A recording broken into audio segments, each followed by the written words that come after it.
తెలుగు రాష్ట్రాల ముఖ్యమంత్రుల సమావేశానికి హైదరాబాద్ ప్రజా భవన్ లో భారీ ఏర్పాట్లు చేశారు.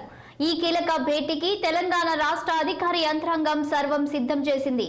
రేవంత్ రెడ్డి, చంద్రబాబు మధ్య సాయంత్రం జరిగే ఈ సమావేశంపై ఇరు రాష్ట్రాల్లో ఆసక్తి నెలకొంది. ఉమ్మడి ఆంధ్రప్రదేశ్ విభజన జరిగి 10 ఏళ్లు కాగా ఇప్పటికీ అనేక సమస్యలు అపరిష్కృతంగా ఉన్నాయి. ఉభయ తెలుగు రాష్ట్రాల్లో కొత్త ప్రభుత్వాలు కొలువుదీరిన నేపథ్యంలో ముఖ్యమంత్రుల కీలక సమావేశం జరగనుంది. సీఎంల భేటీల ఏపీ పునర్విభజన చట్టంలోని సమస్యలు 9, 10 షెడ్యూల్ అంశాలే ప్రధాన ఎజెండాగా చర్చ ఉండనుందని తెలుస్తోంది.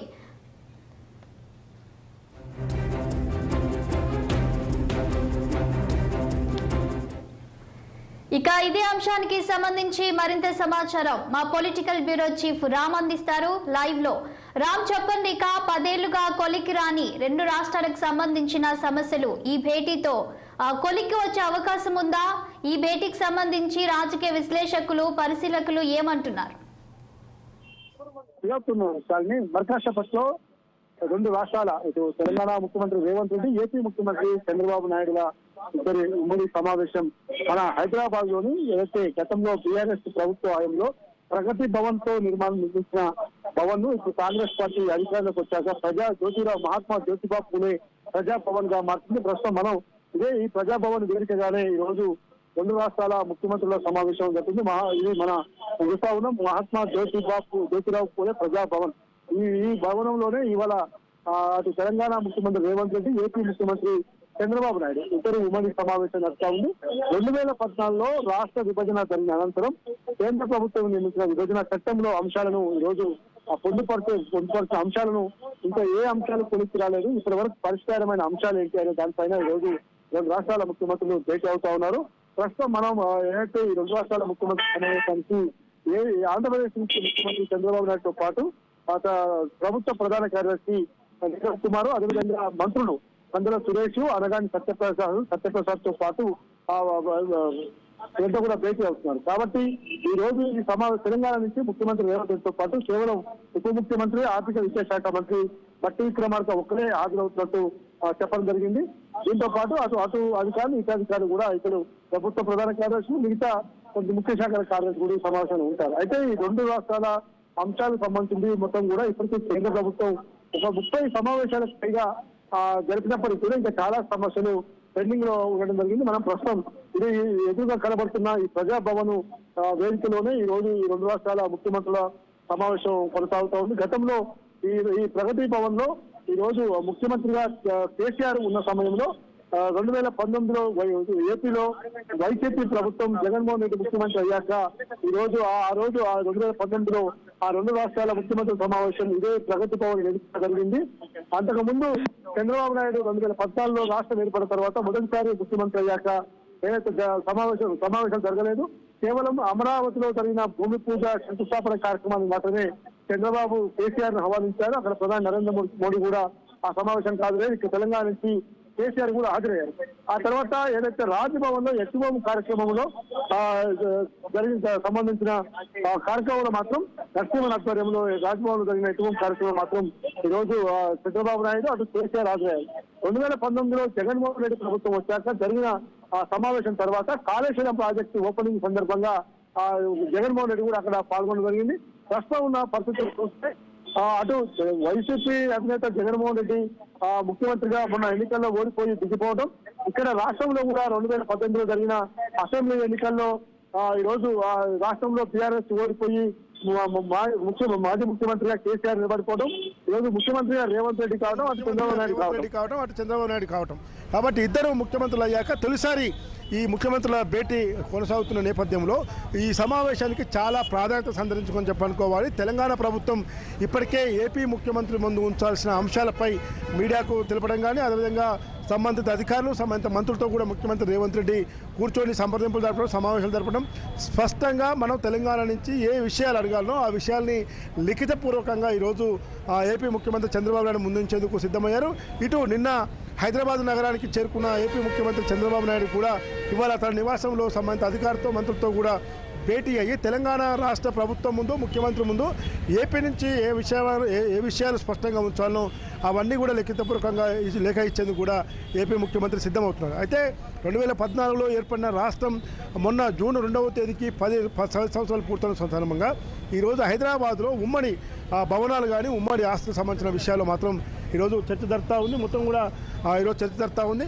ప్రస్తుతం భవనాలు, తర్వాత ఇతర సంస్థలు, కార్పొరేషన్లు, తర్వాత కృష్ణానది నీటి జలాల వివాదము, ఇవన్నీ అంశాలపైన కూడా ఈరోజు ప్రాథమికంగా మొదటి సమావేశం మాత్రమే ఉంటుంది. ఈ సమావేశం అనంతరం 9 గంటలకు కానీ 9 గంటల లోపు కానీ ఇద్దరు ముఖ్యమంత్రులు కూడా మీడియాతో మాట్లాడే అవకాశం కూడా ఉందని తెలుస్తూ ఉంది. ముఖ్యమంత్రి చంద్రబాబు నాయుడు ఆంధ్రప్రదేశ్ రాష్ట్రం విభజన తర్వాత రెండోసారి ముఖ్యమంత్రి అయ్యి తెలంగాణకు వచ్చిన మొదటిసారి కాబట్టి తెలంగాణ ముఖ్యమంత్రి రేవంత్ రెడ్డి కూడా ముఖ్యమంత్రి చంద్రబాబు నాయుడుకు, అదేవిధంగా మంత్రులకు, అధికారులందరూ కూడా మంచి డిన్నర్ కూడా ఏర్పాటు చేయడం జరిగింది. ప్రస్తుతం పోలీసులు కూడా ఇప్పటికే పెద్ద ఎత్తున చేరుకోవడం జరిగింది. పోలీసులు మొత్తం కూడా ఇప్పటి నుంచే ఎక్కడికక్కడ ట్రాఫిక్ ఆంక్షలు కానీ, మీడియా వాహనాలు లోపలికి పోనీయకుండా కానీ, ఇతర వాహనాలు ఎవరు కూడా ఇక్కడ లోపలికి పోనీయకుండా ఈ ప్రజాభవన్ వేదిక వద్ద పోలీసులు పెద్ద ఎత్తున ఇప్పటికే చేరుకోవడం జరిగింది. మరి కాసేపు అయితే ఇక్కడ ట్రాఫిక్ను కూడా కొంత నియంత్రించి విఐపీస్ వచ్చే సమయంలో చాలా జాగ్రత్తలు పాటించాలి, సామాన్య ప్రజానికానికి ఎవరు కూడా ఇబ్బంది కాకుండా చూసుకోవాలని చెప్పి ఇప్పటికే చెప్తున్నారు. ఇప్పటికే అంటే ఇందులో ఉప ముఖ్యమంత్రి బట్టి విక్రమార్క ఇదే ప్రజాభవన్లో ఉంటాడు కాబట్టి ఆయన ఇప్పటికే ఇక్కడికి చేరుకోవడం జరిగింది. ఇంకా ప్రభుత్వ ప్రధాన కార్యదర్శి శాంతకుమారి, అదేవిధంగా మంత్రులు కొంతమంది దాదాపు చంద్రబాబు నాయుడుకు స్వాగతం పలికేందుకు మంత్రులందరూ కూడా ప్రజాభవన్కు రమ్మని చెప్పడం జరిగింది. ప్రతి మంత్రి కూడా చంద్రబాబు నాయుడుకు స్వాగతం పలికేందుకు సిద్ధంగా ఉండాలి. అదేవిధంగా ప్రభుత్వ అధికారులు కూడా ఈరోజు సిద్ధంగా ఉండాలని చెప్పి ఈరోజు స్పష్టం చేయడం జరిగింది. శాలిని, అయితే రామ్, ప్రధానంగా చంద్రబాబు దృష్టి సారించిన అంశాలు ఏంటంటే 9, 10వ షెడ్యూల్లోని సంస్థల పంపిణీ, మరి అలాగే విద్యుత్ సంస్థల పంపిణీ, దీనికి సంబంధించిన డీటెయిల్స్ ఏంటి? అంటే ఈరోజు 9th షెడ్యూల్ కానీ 10th షెడ్యూల్లో సంస్థలు, కార్పొరేషన్లు కొన్ని ఇంకా జాయింట్గా ఉన్న పరిస్థితి తెలిసింది. ముఖ్యంగా విద్యుత్తు, ఆర్టీసీ, హౌసింగ్ బోర్డు లాంటి సంస్థలు ఈరోజు జాయింట్గా ఉన్నాయి. అయితే ఏపీ గవర్నమెంట్ను కూడా తెలంగాణ ప్రభుత్వం కొన్ని డిమాండ్లు పెట్టింది. ఏపీ గవర్నమెంట్ ముందు ఉమ్మడి ఆంధ్రప్రదేశ్లో ఉన్న సమయంలో టీటీడీ యొక్క ఆస్తులు కూడా మాకు పంచాలి, అదేవిధంగా ఇక్కడ తెలంగాణలో పోర్టులు లేవు కాబట్టి అక్కడ కృష్ణపట్నం పోర్టు కానీ ఇతర పోర్టు కానీ అందులో కూడా వాటాలు రావాలని చెప్పడం జరిగింది. సింగరేణి భవనం కూడా ఏపీలో ఈరోజు జాయింట్గా ఉంది, ఆ భవనంలో కూడా రావాలని చెప్పింది. ఇక్కడ అందుకనే ఇప్పుడు ముఖ్యమంత్రుల మధ్య సౌహృద్భావ వాతావరణంలో, సానుకూల వాతావరణంలో ఈరోజు ఈ సమావేశం జరుపుకోవాలి. ఈ ఒక్క సమావేశం జరుపుకున్నా సరే ఇంకా మరిన్ని సమావేశాలను జరిపి రెండు రాష్ట్రాల ప్రజలకు ఇబ్బందికరమైన పరిస్థితులు రాకుండా, ముఖ్యంగా తెలంగాణకు ఎట్టి పరిస్థితుల్లో కూడా నష్టం చేకూర్చే విషయాలు రాకుండా. ఇంకోటి, ఉమ్మడి రాజధాని 10 ఏళ్ళు హైదరాబాదు రాజధానిలో వాళ్ళకు లేక్ వ్యూ గెస్ట్ హౌస్ కానీ, తర్వాత ఏపీ సిఐడి భవనం కానీ, తర్వాత స్టేట్ ఫైనాన్స్ కార్పొరేషన్ బిల్డింగ్లు కానీ ఇతరత్ర ఉన్నాయి. అయితే ఉమ్మడి రాజధాని 10 సంవత్సరాలు ఇది ఆంధ్రప్రదేశ్ రాష్ట్రం ఉన్నప్పటి నుంచి కూడా రాజధాని హైదరాబాద్గా పెద్ద ఎత్తున అభివృద్ధి చెందింది. ఆనాటి ముఖ్యమంత్రి అందరూ కూడా పెద్ద ఎత్తున రాజధానిగా ఉన్న హైదరాబాద్ పైనే ప్రధాన దృష్టిని సారించారు. విదేశస్తులు వచ్చి సంస్థలు పెట్టాలన్నా, ప్రపంచ స్థాయి కంపెనీలు వచ్చి పెట్టాలన్నా కూడా హైదరాబాదే వేదిక అయింది. కాబట్టి ఇప్పుడు ఏపీలో విభజన తర్వాత అటు కేంద్ర ప్రభుత్వం నుంచి కానీ ఇటు పక్క రాష్ట్రాల నుంచి కానీ ఎలాంటి సహాయ సహకారాలు లేదు. కనీసం రాజధాని కట్టుకుందామంటే కూడా ఇబ్బంది ఉన్న పరిస్థితుల్లో కొన్ని రోజులకి మాకు ఇంకా రెంట్కి కానీ లీజుకి కానీ కొన్ని భవనాలు కావాలి అని చెప్పి అడిగే అవకాశం ఉంది. ఢిల్లీలో ఏదైతే తెలంగాణ భవనం, ఏపీ భవనం సమస్య ఉందో హైదరాబాద్లో కూడా ఒక ఏపీ భవన్ కావాలని చెప్పి ఈరోజు ప్రభుత్వం ముందుంచే అవకాశం కనబడుతుంది. అయితే రామ్, ఇప్పుడు తెలంగాణ సీఎం రేవంత్ రెడ్డి భద్రాద్రి దగ్గర ఏవైతే 5 ఊర్లను వాళ్ళు ఏపీలో కలిసాయో అవి తిరిగి వెనక్కి తెచ్చుకోవాలనే ఆలోచనలో ఉన్నారు. మరి దీనికి చంద్రబాబు ఓకే చెప్తారా? అదేవిధంగా కృష్ణానది జలాలకు సంబంధించి 50% వాటాను తెలంగాణకు దక్కనుందా? దీనికి సంబంధించిన డీటెయిల్స్ ఏంటి? అంటే ఇవన్నీ విషయాలు ఒక్క సమావేశంతోనే మొత్తం కొలిక్కి వస్తాయనేది కాదు. ప్రాథమికంగా ఈరోజు 2 రాష్ట్రాల్లో అధికారం చేపట్టిన ఇటు రేవంత్ రెడ్డి, అటు ఏపీ చంద్రబాబు నాయుడు ఇద్దరు కూడా మొదటిసారి సమావేశం అవుతున్నారు. వాస్తవంగా ఇది కేవలం మర్యాదపూర్వకంగా భేటీ అయినప్పటికీ, మర్యాదపూర్వక భేటీ అయినా కూడా అంశాలు ప్రస్తావించుకోవాలి కాబట్టి ఈరోజు 2 రాష్ట్రాలకు సంబంధించిన విషయాల్లో చర్చించుకునే అవకాశం ఉంది. 2014లో రాష్ట్ర విభజన తర్వాత భద్రాచలంలోని ఏదైతే 5 మండలాలు ఉన్నాయో ఆ మండలాలను పోలవరం కింద ఏపీలో కలుపుతూ అప్పుడు కేంద్ర ప్రభుత్వం నిర్ణయం తీసుకుంది. అప్పటి నుంచి కూడా అప్పటి ముఖ్యమంత్రి కేసీఆర్ కానీ ఆ జిల్లా కేంద్ర మంత్రులు కానీ ఇతర అంశాల్లో కూడా అనేకసార్లు డిమాండ్ చేసుకుంటూ వస్తూ ఉన్నారు. కాబట్టి ఈరోజు ప్రస్తుత పరిస్థితులలో ఈ 5 మండలాలను తీసుకోవడంతో పాటు మన భద్రాద్రి ఏదైతే విద్యుత్ పవర్ సంబంధించిన విషయంలో కానీ 24,000 కోట్లు రావాలని చెప్పి ఈరోజు తెలంగాణ ప్రభుత్వం ఏపీకి చెప్తా ఉంది. కానీ ఏపీ ప్రభుత్వం మాత్రం 7,000 కోట్లు మాకే ఇవ్వాలని చెప్పి తెలంగాణకు చెప్తా ఉంది. కాబట్టి అటు కృష్ణానది జలాల వాటా విషయంలో కూడా 810 టీఎంసీలో 550 టీఎంసీలు తెలంగాణకు కావాలని చెప్పి సమస్య ఉంది. కాబట్టి అటు శ్రీశైలం పవర్ ప్రాజెక్టు సంబంధించిన విషయంలో కానీ పోతిరెడ్డిపాడు ఎడ్డు రెగ్యులేటరీ సంబంధించిన విషయంలో కానీ నాగార్జున సాగర్ డ్యామ్ పైన ఏపీ అధికారులు వచ్చి డ్యామ్ పైన పోలీసులు మకాం వేయడం కానీ ఇవన్నీ కొంత రాష్ట్ర సరిహద్దు విషయాలు, నీటి ప్రాజెక్టుల విషయాలు, తర్వాత భవనాల విషయాలు, రెవెన్యూ పరమైన అంశాలు కూడా ఉన్నాయి. కాబట్టి ఈ ఒక్కరోజు సమావేశంలోనే మొత్తం కొలిక్కి వస్తాయనేది కాదు. ఒక సాంప్రదాయంగా సమృద్ధ వాతావరణంలో ఈ సమావేశం మొదటిసారి సమావేశం కొనసాగుతుంది అని చెప్పి అనుకోవాలి. శాలిని, అలాగే రామ్, చివరిగా గతంలో కేసీఆర్ బాబు అలాగే కేసీఆర్ జగన్ ఇలా వీళ్ళు కూడా చర్చలు జరిపారు 2 రాష్ట్రాలకు సంబంధించి సమస్యలపై. కానీ పరిష్కారం అయితే కాలేదు. ఇక్కడ చూసినట్లయితే రేవంత్ రెడ్డి అలాగే చంద్రబాబు అంటే గురు శిష్యులు అని అంటారు, అంటే ఒకే పార్టీలో పనిచేసిన వాళ్ళు. సో వీరి సన్నిహిత్యాన్ని బట్టి రాబోయే రోజుల్లో తెలుగు రాష్ట్రాలకు మంచి జరుగుతుందని అనుకోవచ్చా? ఈ విభజన సమస్యలకు సంబంధించి కూడా ఒక కొలికి వచ్చే అవకాశం ఉందనుకోవచ్చా?